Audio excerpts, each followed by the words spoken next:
Hey everybody, it's Eddie J on crypto. Sorry I didn't make a video yesterday, but it seemed fairly obvious what was going on, right?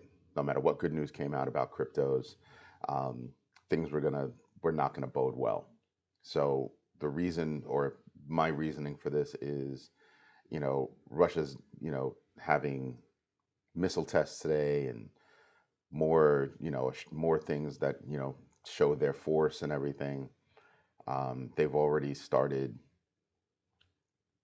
sending artillery and just agitating Ukraine, trying to goad them into starting the war.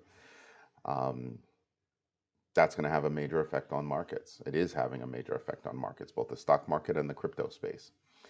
Um, so because of that, you've got huge market fluctuations. We're below where I wanted to be. Where I wanted to be was 42,000 for Bitcoin.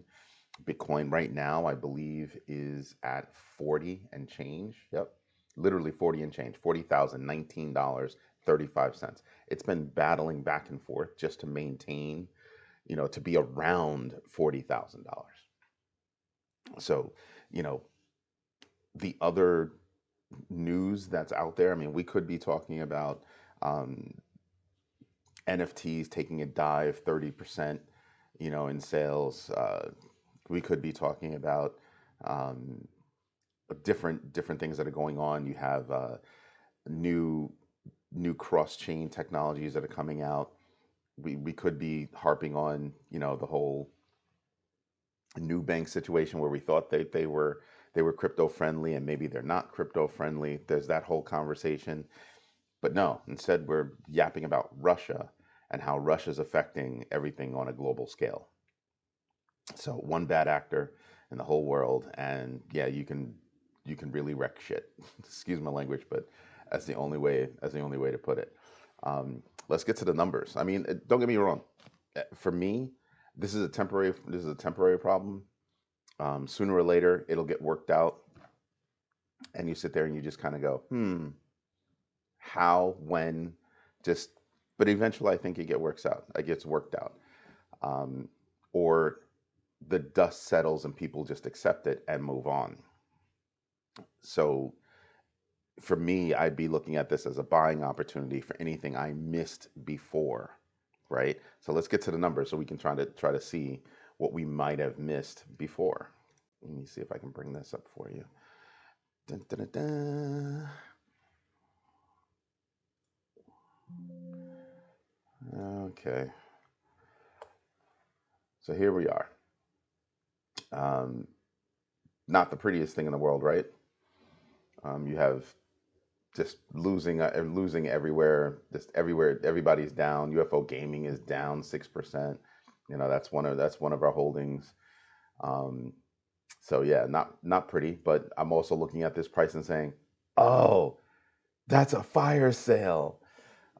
What's funny is like I said, there are macro events and there are micro events, and right now everything is being affected by macro events, meaning these are things that will affect your space that are outside of your control. So no matter how good your company is doing, or excuse me, or how good your project is doing, a macro event can screw things up. Something else that's screwing up, both sides of the fence is General Electric. GE came out and said, well, inflation's messing things up for us, and the whole supply chain issues messing things up for us. And there you have it. You know, are the supply chain issues due to higher demand and we're not getting everything, or just what else is disrupting things? Is it that the United States doesn't have a good way of doling out everything that's in supply? Just what is it? You know, instead of using railway, can we use trucks? Instead of trucks, can we use railway? Just how can we maneuver products around the country faster, get things off the ships faster? Just I don't know the solution. I'm asking the questions. But I think it's a fire sale, and there are things that you might be able to snatch up and do things with. Now, I want you to stop and think about this. They have an SEC problem. I'll say the name in a minute. It's not going away yet. I don't think it's going to go away anytime soon. I think they're in a good place to win, but it's not going away.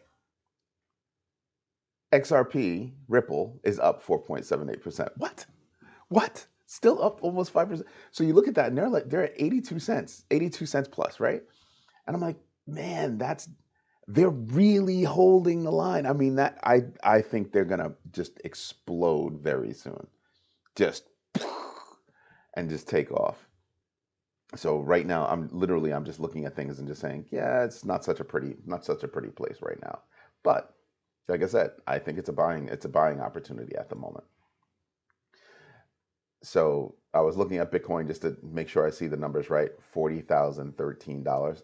Again, want to be above 42. I wanted the conversation to be more about, are we ever gonna bust through 45 and stay there? Obviously, we're down to 40. I mean, it's been down, I believe, as low as 38. I'm hoping it doesn't do that again. I'm hoping it stays, at least around the 40 mark. That would make me happy. Like I said, here's Ripple, just wow. Ethereum down 5%. Wow, that's a big move. That's a big move in comparison to Bitcoin. So, is Ethereum a good buy right now? Yeah, I'd probably be all over that right now. Um, 98 cents for Cardano? Yes. Thank you very much for the sale. I'll take that discount. Solana at 90? Yes. But again, Solana's at $90 and Cardano's at 98 cents. Which one has the opportunity to truly give me bigger gains down the road? Because really, the question is, do I really think that Solana is going to hit $180? They could. Do I think it's going to be this year? Woo, I don't think so. Um, so then I look at Cardano and I ask the same question. Well, do I think they could hit $2? Yes. Do I think they could hit $2 this year? Yes, I do. So now you sit back and you kind of go, all right, so I can double my money with this guy, or I can make percentages with that guy. There's no reason why you can't do both, right? Because nothing on earth is guaranteed except, death and taxes. But those are the things that I would be looking at right now is, what could we do there? And that would be an interesting play. Avalanche on sale. That's another good one that I'd be looking at. We all know how I feel about Doge. No. um, we still hold a tiny itty little bit, but we're not doing anything with Doge. We're really not. Um, but they moved up to 11. I don't know that they moved up to 11 as much as other things dropped, like Binance USD and Polkadot. Polkadot's not doing so well for a long time. Look at that, for a long time. And at one point, I was looking at Polkadot, and you know what? You know what we're going to wind up doing? Yeah, we're going to take that off our list. Um, I had been looking at Polkadot, and then I just said, "What are they doing? Just where's the steam? Where's the momentum? What kind of projects you have going on? What's your utility?" And you sit back and you kind of go, "Well, their thunder has been stolen by Ripple, Cardano, Solana, Avalanche. Why would I be looking at Polkadot then?" So sorry, Polkadot, gotta bounce someplace else. Um, Shiba Inu, yeah, like this one. Really, really, really, really, really like this one. So what am I actually thinking about? I'm thinking that they will move back up sooner or later. They're not doing so great over the past 90 days, but over the year, 381,000%. Stop there, folks. Stop there. I really do think that they're going to do better. I think they have more things coming out. You have the Shibaverse that was announced. You have all these other projects that are coming out. I think SHIB is going to do well. It's just a matter of time. A buck 59 for Matic. Yeah, I would take that bet. I'd take that bet. Do I think they're going to hit $3? I still think they're going to hit $3. I still think it'd be a good purchase. Crypto.com, yo, absolutely. hmm Absolutely on that one. Chainlink, another one. Do I think they're going to hit 30? I think they're going to hit 30. I just don't know when they're going to hit 30. I also think that it's good money. right? I think Chainlink is good money because that's another one that I believe is a huge, huge, huge um, piece of connective tissue for everything coming from the outside world into the digital world for smart contracts and things like that. They are the oracle.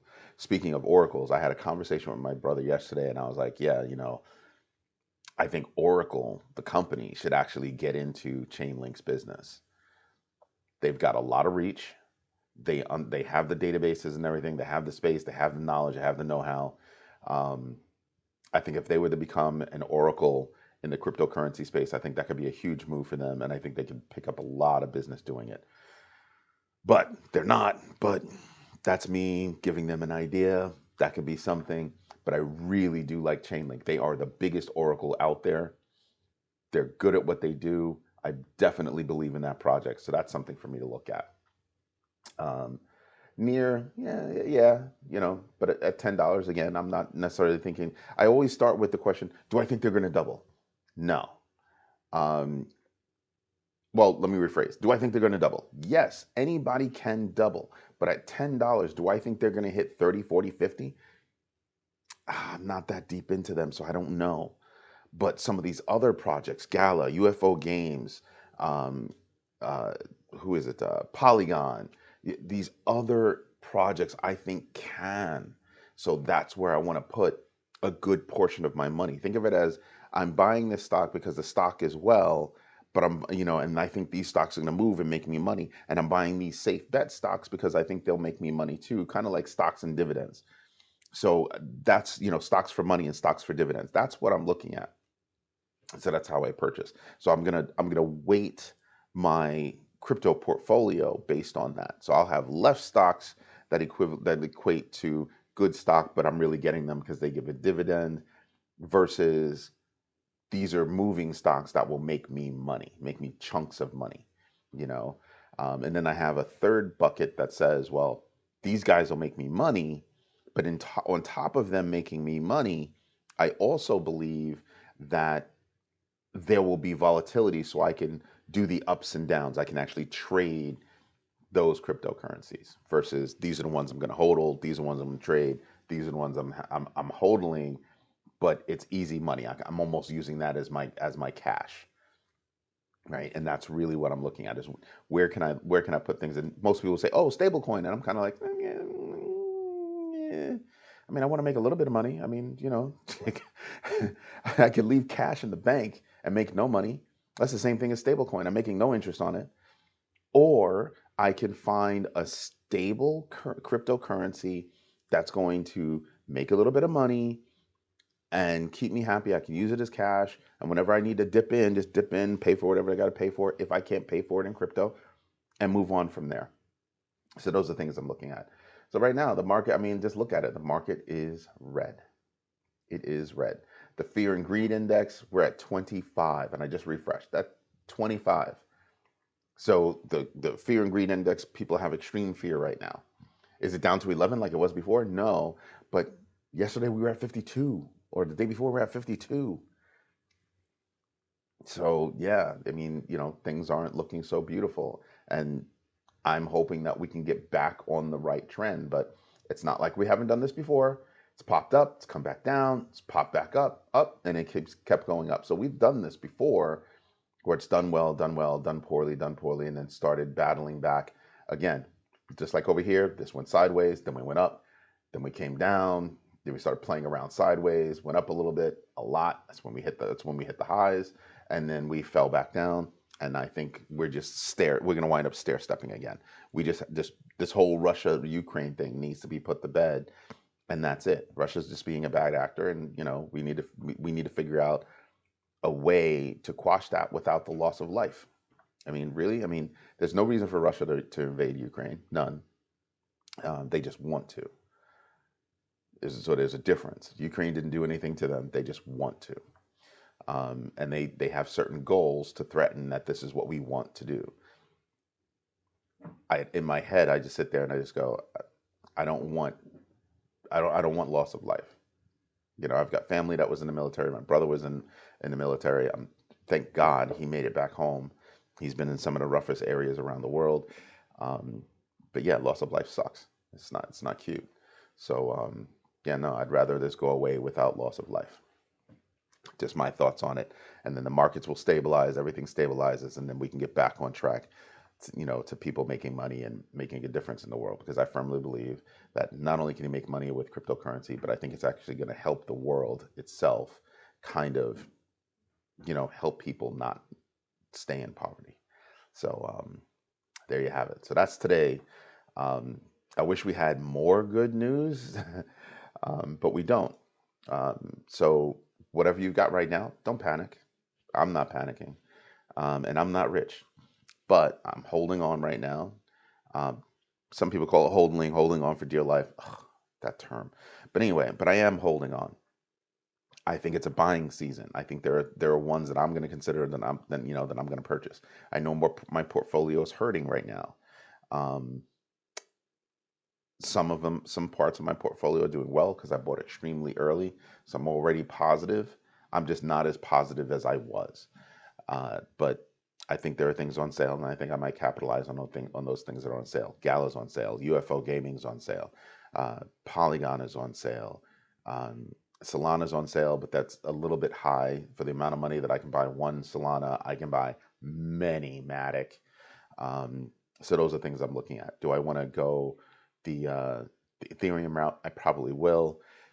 Excuse me, just because Ethereum has dipped more than Bitcoin. So if Ethereum has dipped more than Bitcoin, when everything comes back up, I might be able to use my Ethereum to either buy more Bitcoin or buy something else, just because I bought at a very low number for Ethereum, and now I can use it to do other things. So that's something to think about.